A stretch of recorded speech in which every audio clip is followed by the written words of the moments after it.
My mother touched my arm in the elevator and whispered, "Just be polite when we meet the CEO, okay? Don't make things awkward." My father straightened his tie and said nothing, but the look on his face said everything. This meeting was too important to leave in my hands. They had spent 34 years believing I was the child who needed guidance, the one without instincts, the one who drew pretty pictures and called it a career. So when Trevor's project started bleeding money and the bank stopped calling back, they bought 2 plane tickets to Denver and brought me along as a door opener. They never once asked what my job title was. The assistant opened the door. And when my parents saw the nameplate sitting on the desk, KENDRA Dalton, founder and chief executive officer, my mother stopped breathing. My father had told me I'd never build anything worth remembering. He was standing inside the proof that he was wrong. What happened next, neither of them expected. If you've ever been told you weren't enough by the people who were supposed to believe in you first, this story is for you. Subscribe so you don't miss what comes next. I want to take you back to where this story actually starts, not in that glass-walled office on the 42nd floor, but in a house in Lincoln, Nebraska, where a girl spent her evenings hunched over graph paper, sketching buildings that existed only in her head. That girl was me. And for a very long time, the people who raised me made sure I knew exactly what they thought of her. My father, Gordon Dalton, ran a mid-size building supply store on the east side of Lincoln. He knew lumber grades, load-bearing ratios, and which contractors would pay their invoices on time. He was good at his work, and he carried that goodness like a credential, as though understanding materials had also given him the authority to understand people. He believed in decisiveness. He believed in gut instinct. He believed that success in business was something you either had in your blood or you didn't, and he had spent most of my childhood quietly deciding which category I fell into. My mother, Marissa, handled the store's books and kept the household running with the kind of quiet efficiency that most people mistake for contentment. She was gentler than my father, in her manner, softer in her voice, slower to raise her hand in an argument. But I learned early that gentleness and courage are not the same thing. In every moment that mattered, when it came down to what she actually believed versus what my father had already decided, my mother chose silence. Not because she was weak, but because she had decided somewhere along the way that keeping the peace was worth more than telling the truth. My brother Trevor was 3 years younger than me, and from the time he could talk, he had a gift for sounding like he knew exactly what he was doing. He pitched ideas at the dinner table the way other kids pitched baseballs, fast, confident without much concern for where they landed. My father loved that about him. Trevor had what Gordon called the instincts of a real businessman, and it didn't seem to matter much that those instincts had never actually produced anything. The confidence itself was enough. It looked like potential. And my father had decided that potential was worth investing in. I was different. I was the one who sat in the corner and drew. I drew our neighborhood the way I wished it looked old. Warehouses converted into libraries, empty lots turned into community gardens, crumbling storefronts reimagined as clinics or classrooms. I wasn't just sketching buildings. I was trying to solve something to see what a place could become if someone paid attention to what it actually needed. But when you're a teenage girl in a household where practical means profitable and dreaming means wasting time, drawing pictures of buildings that don't exist yet just looks like an expensive hobby.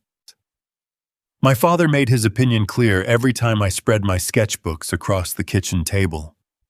He would glance at whatever I was working on, shake his head slightly, and say something like, "You know, architects don't actually build anything, right? They just draw and let other people figure out the hard part." He didn't say it to hurt me. Or maybe he did a little. I was never entirely sure.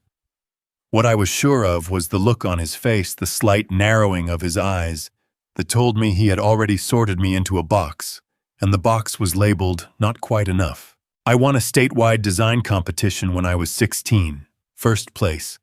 A panel of actual architects judged it, and they wrote comments on my entry about spatial thinking and an intuitive grasp of how people move through space. I brought the certificate home and set it on the counter where my mother was making dinner. She looked at it, nodded, and said, "Don't let it go to your head." My father said the competition probably didn't draw many serious entries. That was the whole conversation. When I graduated near the top of my class and received an acceptance letter from a university in Colorado with a strong architecture program, I don't know what I expected. Something. Some acknowledgement that I had worked for something and it had worked. Instead, my father said architecture was a saturated field and I'd be better off studying something with clearer job prospects. My mother asked if I had considered staying closer to home. I had already decided I was going. The problem was the money. My great-aunt, my father's aunt, had passed away a few years earlier and left me a small inheritance. It wasn't a large amount, not enough to cover 4 years of tuition, but it was enough to cover the deposit on a dorm room, a design software license, and the gap between my scholarship and my first semester's costs. It was the difference between going and not going. I had been watching that account for 2 years, doing the math every few months, reassuring myself that the numbers worked. When I asked my father about the account, the spring before I was supposed to leave, he and my mother exchanged a look that I still remember clearly. It was the look of two people who have already had a conversation they know they should have had with you first. The money was gone. Trevor had recently pitched my father on a new business, buying out a struggling home renovation company and flipping it into a profitable operation. Gordon had believed in him the way Gordon always believed in Trevor, and he had used my inheritance as the startup deposit. No one had asked me. No one had told me in advance. By the time I found out, Trevor had already spent nearly all of it on a downtown office space, a new work truck, and a marketing campaign for a company that had not yet served a single customer. I asked Trevor to pay it back. He said he would when the business turned a profit. My father stepped in before I could respond and told me I was being selfish, that Trevor was building something real, something with a future, and that my tuition deposit was a small price to support the family. My mother said she hoped I could find it in my heart to understand. She used that phrase, exactly, find it in my heart. As if what had happened was a difference of opinion rather than a decision made about my future without my knowledge or consent. I asked my father one question. I asked him why every conversation about supporting this family always ended with me giving something up so Trevor could have more room to try again. He didn't answer that question. What he said instead is something I carried with me for the next decade, something that came back to me at the worst possible moments, in the middle of night shifts, in the back of lectures. I was too tired to follow in the parking lots of buildings I was helping other people design, while my own name appeared on nothing. Trevor has what it takes to build something, my father said. You don't. The sooner you accept that, the better off you'll be. That was not a careless comment. He meant it. He had watched both of his children for 17 years and arrived at a conclusion, and he was confident enough in that conclusion to say it out loud at the kitchen table while my mother stood by the stove and said nothing. I could have stayed. I want to be honest about that. Staying would have been easier. In the immediate sense, I could have worked in my father's store, learned the business, found a version of a life in Lincoln that didn't require me to fight for every dollar. The thought crossed my mind more than once in the days that followed. Not because I wanted that life, but because the alternative was terrifying in a way I hadn't fully prepared for. I sold my car instead. I called the university's housing office and asked if I could delay my deposit by 2 weeks. I took out an additional student loan that I knew would take years to pay off. I packed everything I owned into 2 bags, clothes, sketchbooks, a few things that mattered, and I made arrangements to leave on a Tuesday morning in August. My mother came out to the driveway while I was loading the bags. She asked me in her careful voice whether I was sure I wanted to make everything this hard on myself. I told her that she and my father had already made it hard. I wasn't the one who had removed my options. The morning had a particular quality of stillness to it, the kind that comes before a day that's going to change something permanently. And I remember thinking that I would not cry, that I would not give that moment any more of my emotion than it had already taken from me. My father came to the door, but didn't come down the steps.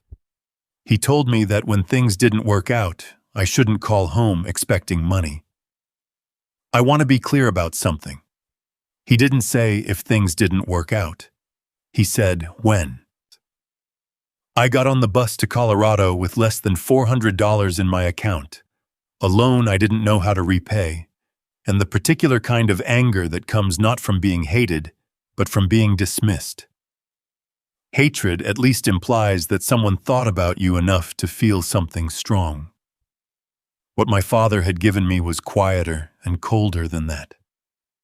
He had simply looked at me, weighed me, and decided I came up short. The strange thing, the thing I didn't expect, was that somewhere between Lincoln and the Colorado border, the anger started to shift into something else. Not hope exactly, more like a decision. I was done trying to convince my family that I was worth believing in. I had spent 17 years performing my potential for an audience that had already made up their minds, and I was exhausted by it. What I felt on that bus wasn't optimism.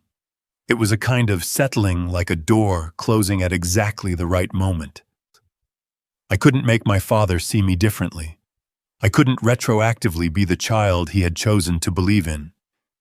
But I could go somewhere that none of his opinions could follow me, and I could build something from what I actually had, which was very little, and which was also, I was beginning to understand, entirely mine. That was the last time I stood in my parents' driveway for a very long time. And the next time my father would say my name with any real weight behind it, he would be standing in my office on the 42nd floor of a building I hadn't been invited into. I had helped create it. But that part comes later. First, there was the work. The work was not glamorous.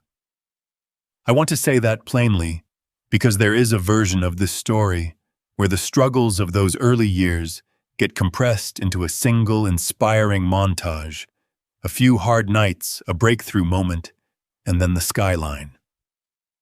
That is not what happened.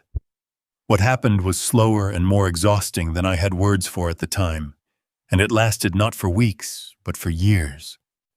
My first semester in Colorado, I worked the front desk at an airport hotel 5 nights a week. The shift started at 11 in the evening and ended at 7 in the morning, which meant I attended my morning lectures still wearing the particular dullness of someone who had not properly slept. On weekends, I picked up drafting work from a small contractor who needed someone to translate his rough sketches into clean technical drawings.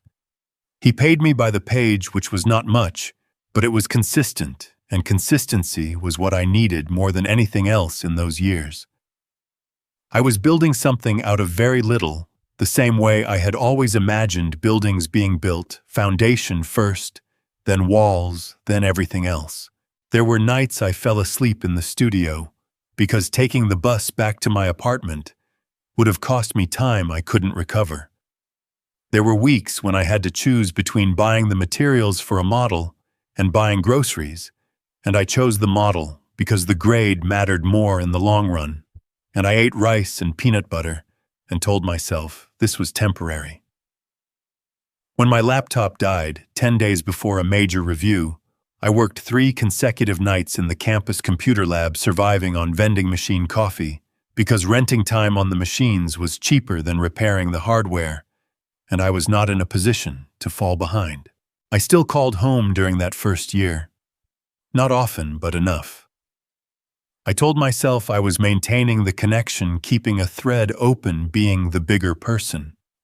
What I was actually doing, I think, was still hoping that enough time and distance might soften something in my father, that he might ask how I was doing, and mean it, that the conversation might go somewhere other than where it always went. It always went to Trevor. My mother would mention that Trevor was exploring a new venture. My father would say Trevor had met with someone promising some investor or contractor who had seen his potential. The calls had a rhythm to them that I eventually recognized as deliberate. They were not updates about the family, so much as reports on Trevor's progress delivered to me, as though I should feel included by proximity. No one asked where I was living. No one asked whether I had eaten that week. When I mentioned being selected for a community housing design project, a real project with a real site and real constraints, my father said it sounded like extra credit for a professor who needed student labor. I stopped calling after that. Not dramatically. I just stopped finding reasons to dial. After I graduated, I took a junior position at a mid-size real estate development firm in Denver. The work was not what I had imagined in the abstract sense. I spent the first 2 years reviewing zoning documents, correcting other people's drawings, and sitting in meetings where my suggestions were received with the polite inattention reserved for people who haven't yet earned the right to be heard. But I paid attention to everything. I studied how projects were structured financially, how contracts were negotiated, how city planning departments thought about density and use, how a proposal moved from concept to approval without losing its momentum. I was building a different kind of knowledge than what the university had given me, not the vocabulary of architecture, but the mechanics of how things actually get done. The project that changed my trajectory inside that company was not one I was assigned to. It was one I proposed. There was a decommissioned warehouse on the edge of a transitional neighborhood, the kind of building that had been quietly deteriorating for a decade, while the blocks around it slowly changed character.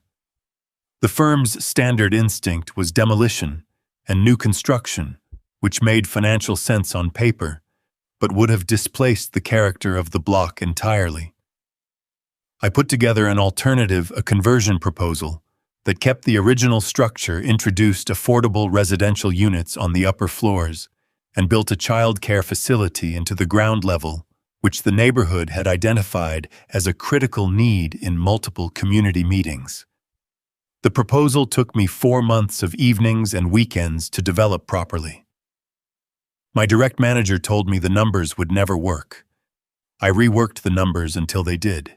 The project was approved, built, and delivered on budget. It became one of the firm's most cited works in subsequent pitches. My name appeared in the internal presentation, but not in the press release. I filed that detail away and kept moving.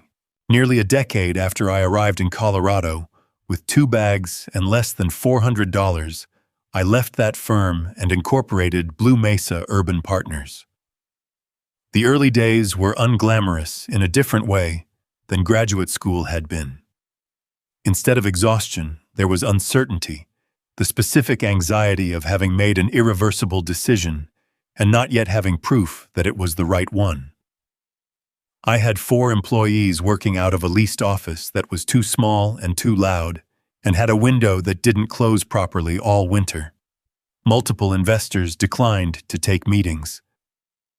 The ones who did meet with me were skeptical of the model. Urban revitalization in secondary markets was not where the serious money was going at the time, and I heard variations of the same concern so many times that I could have finished the sentences myself. But I kept going back. I kept refining the pitch, sharpening the data, finding the right language for what I was actually building. Not just individual projects, but a replicable approach to returning value to communities that larger developers had written off. Eventually, the right investors started saying yes. Projects moved forward. The firm grew. We moved offices twice each time to a larger floor in a better building until we landed at Granite Peak Tower in downtown Denver on a level high enough that on clear days you could see the mountains all the way to the horizon. I had not told my family about any of it. Not the company, not the growth, not the office. I had not lied. If they had asked directly, I would have told them the truth. But they had not asked.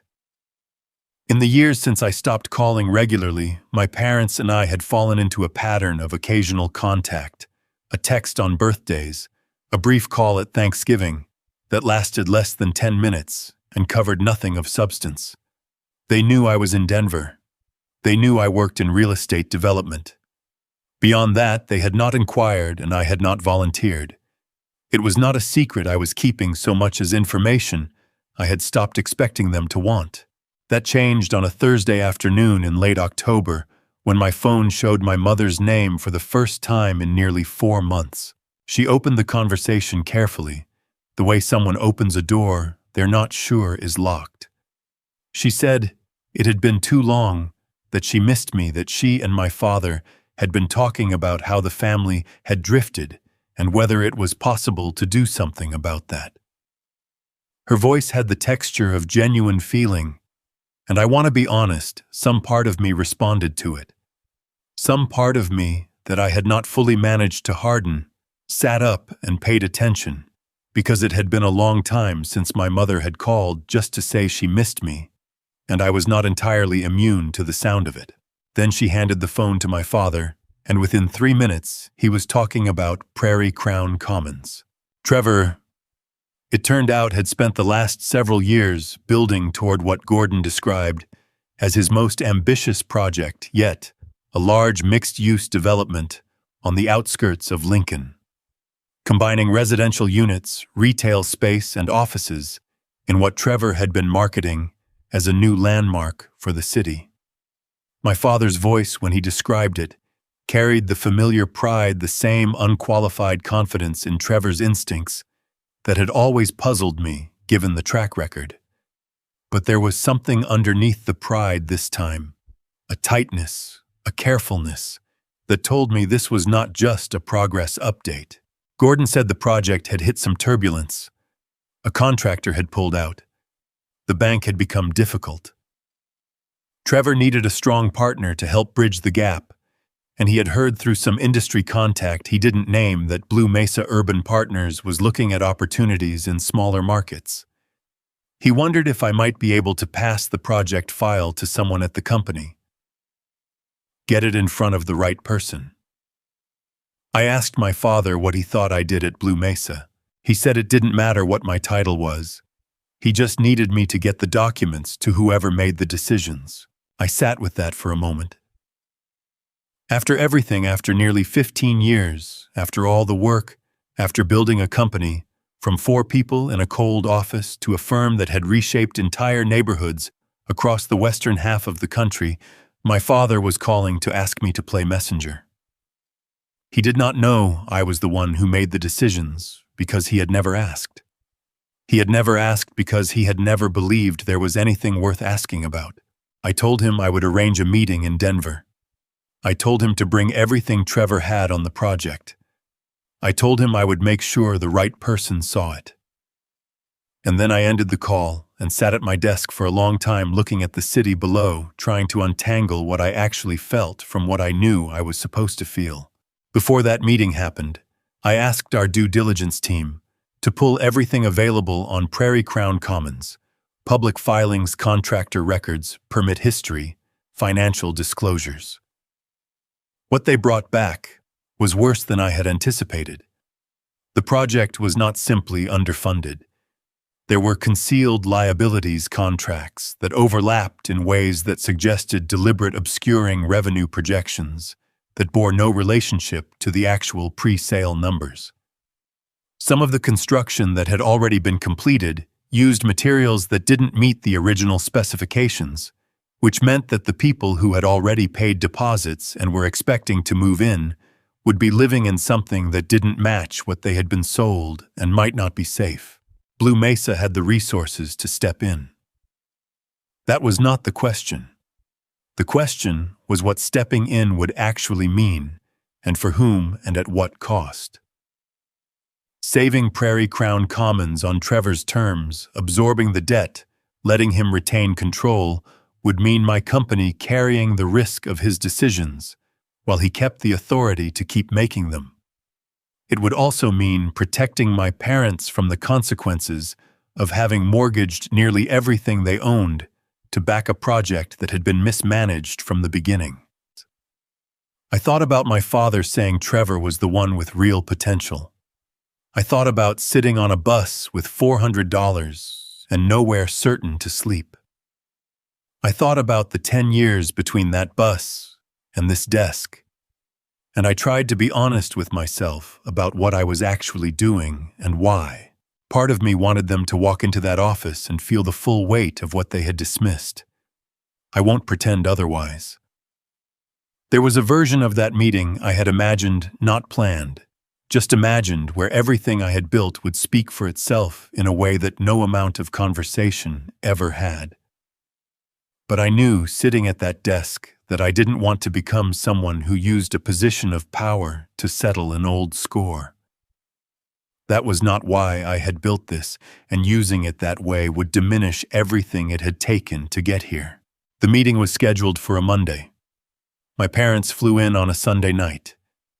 And when the elevator doors opened on the 42nd floor, and my assistant walked them down the hall toward my office, I was standing at the window, looking out at the city the same way I did every morning, not performing anything, just standing in the place where I worked. My assistant opened the door, and my parents stepped inside. My mother saw the nameplate before she fully saw my face. My father came in a step behind her, and I watched him read the words, and I watched his expression do something I had never seen it do before. It simply went blank. Not angry, not guilty. Just empty, the way a face looks when the thing it was prepared for has been replaced by something it has no category for. My mother was the first to speak. She said she had always known I had this in me. She said it with a warmth that sounded on the surface like love.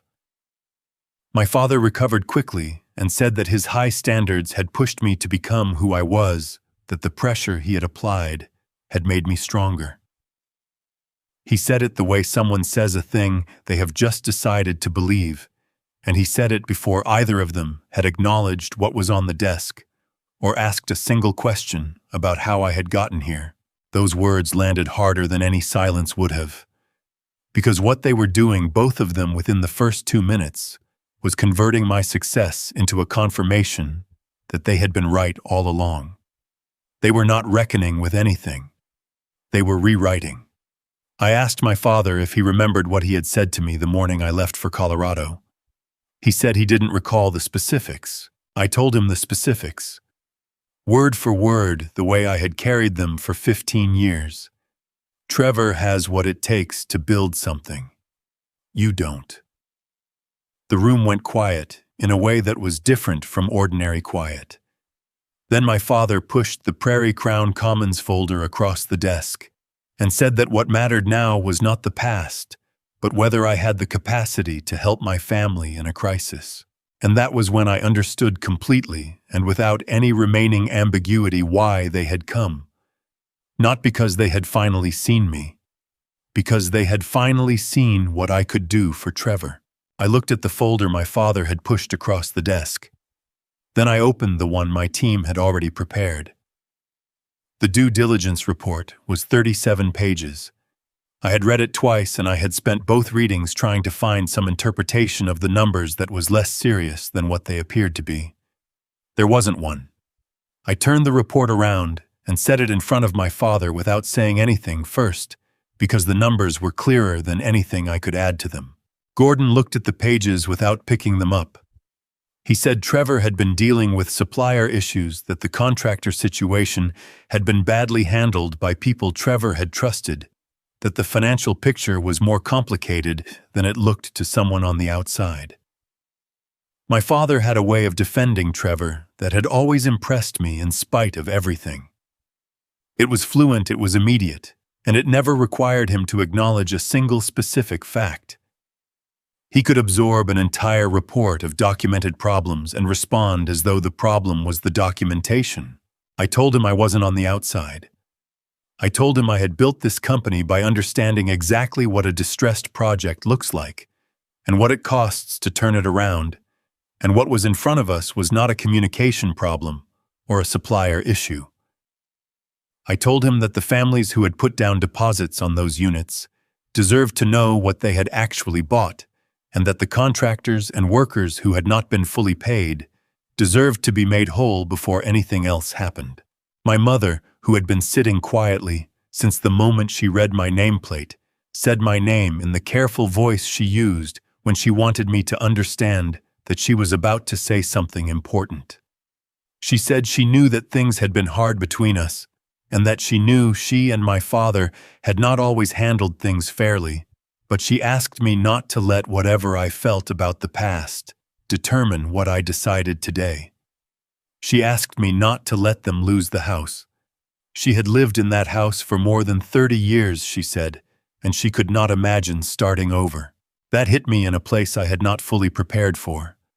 Not because it softened my position, I had thought through this scenario carefully enough to know what I was going to do before they walked in, but because of the particular texture of the irony.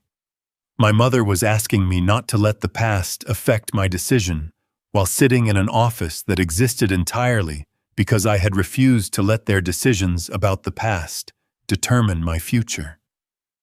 She was asking for the grace she had never extended to me. And the part of me that still, after everything, wanted her to say that out loud, to name it, had to reckon with the fact that she probably never would. I told my mother I heard her. And then I told both of them what I had actually decided. Blue Mesa would not be investing in Trevor's company.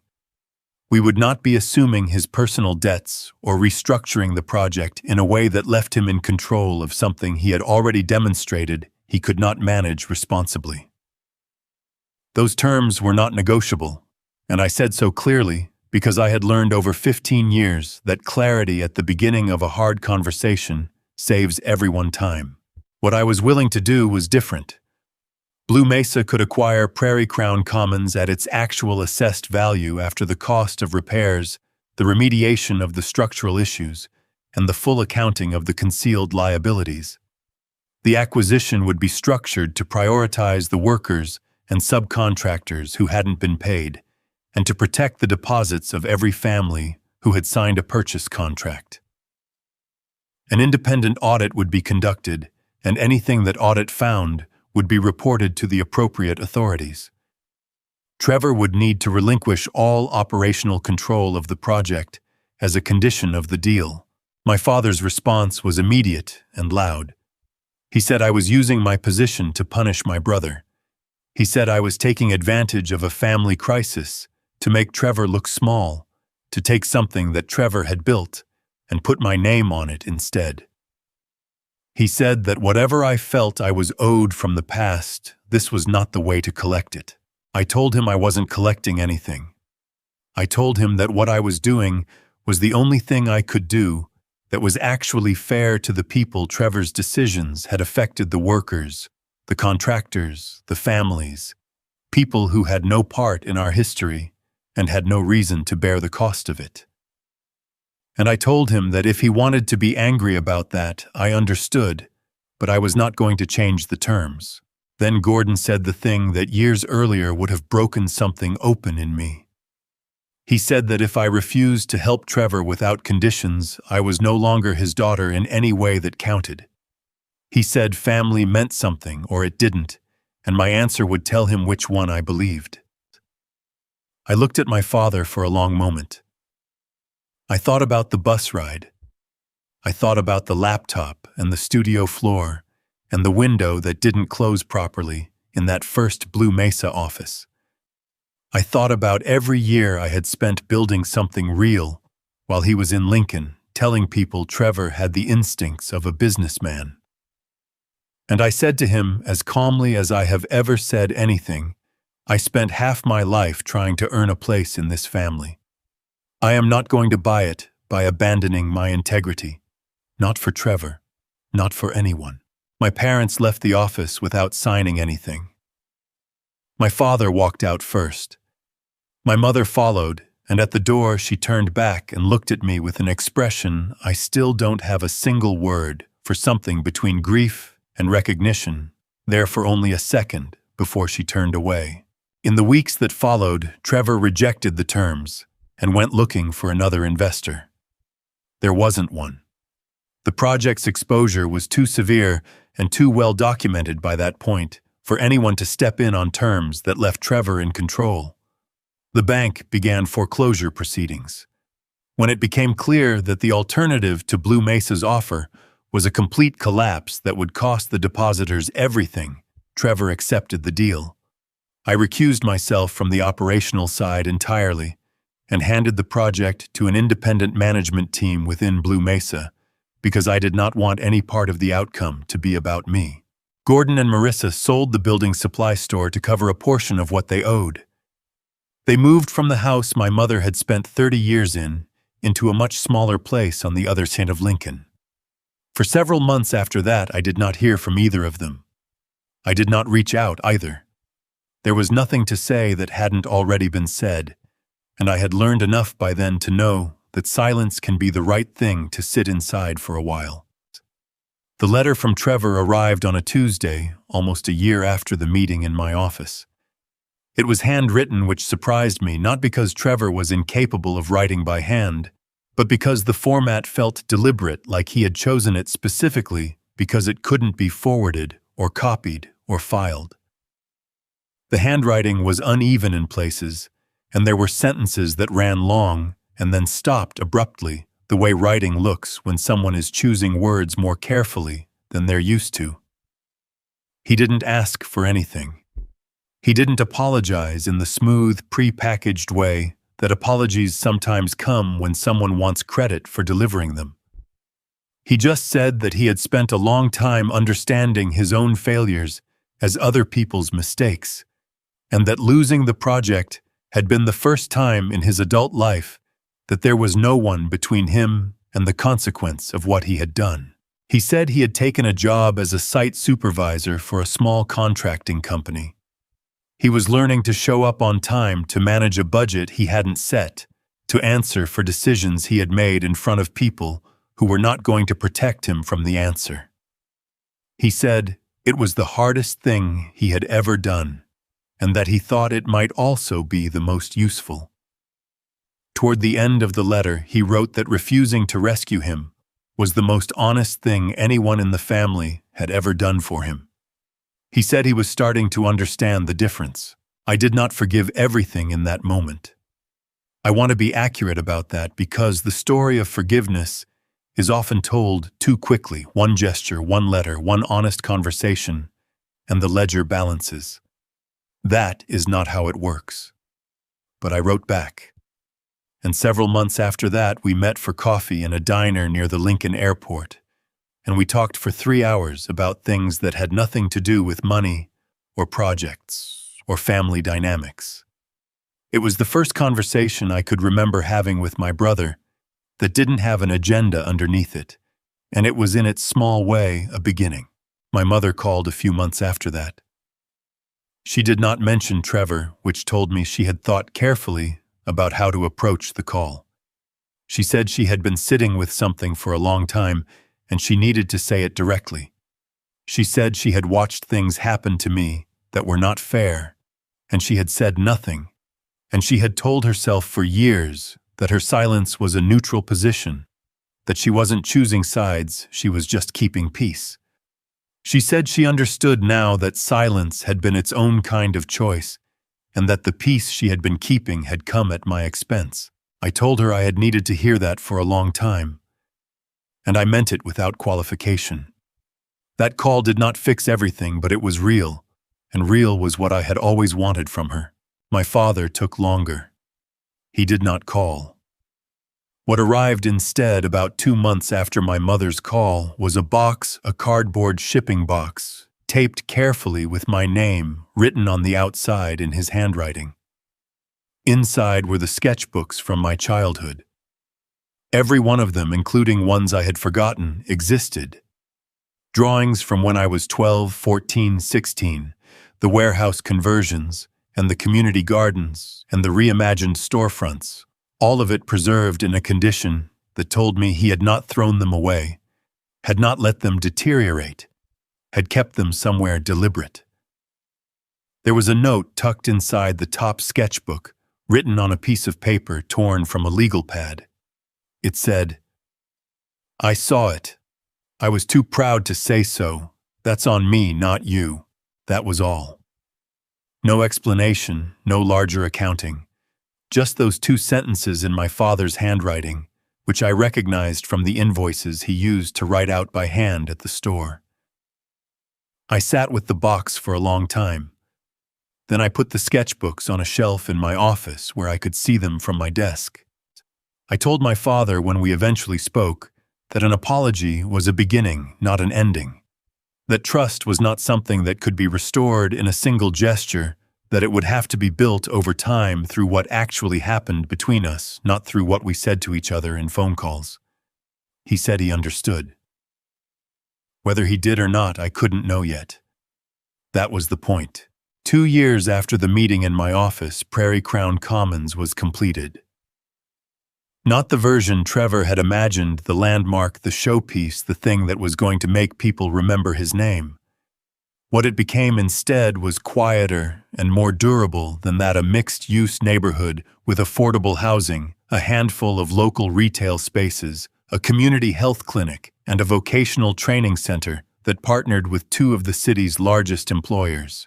The independent management team had worked with the original buyers to restructure their purchase agreements fairly, and most of them stayed. The workers and subcontractors had been paid. The buildings had been inspected and cleared. At the completion ceremony in Lincoln, I stood at a podium in front of the people who had actually built the thing. The crew supervisors, the project managers, the families who had waited 2 additional years to move in. And I spoke about what it means to be responsible for something that has gone wrong. I spoke about the difference between rescuing a project and repairing it. I didn't tell the story of my family because that story was mine to carry, not theirs to sit through. But I thought about it the whole time I was speaking.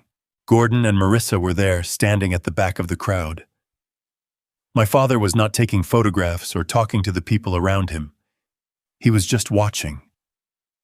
It was the first time I could remember him being somewhere I was without needing something from me, without having a version of the day that required me to play a particular role in it. He was just there. My mother caught my eye from across the crowd and nodded, and I nodded back. After the ceremony, when the crowd had thinned, my father walked over and stood beside me, looking at the building for a moment. He said he finally understood why I had always believed that a building could change how people lived. I told him the building was only the part you could see. The choices that shaped it had been made long before the first wall went up, and that was true of everything worth building. He nodded and didn't say anything else, and that felt for the first time like enough. Back in Denver, I continued running Blue Mesa and eventually established a scholarship fund for architecture students who were doing it the way I had done it, without family money, without a safety net, on the strength of work and stubbornness alone. Each year, I brought a group of those students up to the 42nd floor of Granite Peak Tower. I told them about the bus ride and the $400 and the nights on the studio floor. I told them about the inheritance that was taken and the laptop that died, and the investor meetings where the answer was no. I did not tell them those stories to make them angry at anyone. I told them so they would know that not being believed in is not the same as not being capable, and that the distance between those 2 things is exactly where the work happens. In the last image I have of that room, the one I return to when I need to remember why any of this mattered, I am standing at the window, and behind me a group of students is spreading their portfolios across the long conference table, talking over each other, the way young people do when they're excited and a little nervous and not yet sure how much space they're allowed to take up. The city is below us and the mountains are on the horizon, and on the desk the nameplate still says what it has always said: KENDRA Dalton, founder and chief executive officer. My parents had to see it with their own eyes before they believed it. I had learned to believe it long before the nameplate existed, and that in the end was the only thing that had made the nameplate possible. If there's one thing I want you to take from this story, it's this: the people who were supposed to believe in you first don't always get it right. Sometimes they get it wrong for years, and their doubt is not your verdict. You are allowed to build something extraordinary without their permission, without their blessing, and without waiting for the day they finally come around. That day may come, or it may not. Either way, you don't need it to begin. If this story stayed with you, subscribe and stick around. Every week I share stories about people who built something real from very little and the choices that made the difference. I'd love for you to be part of that.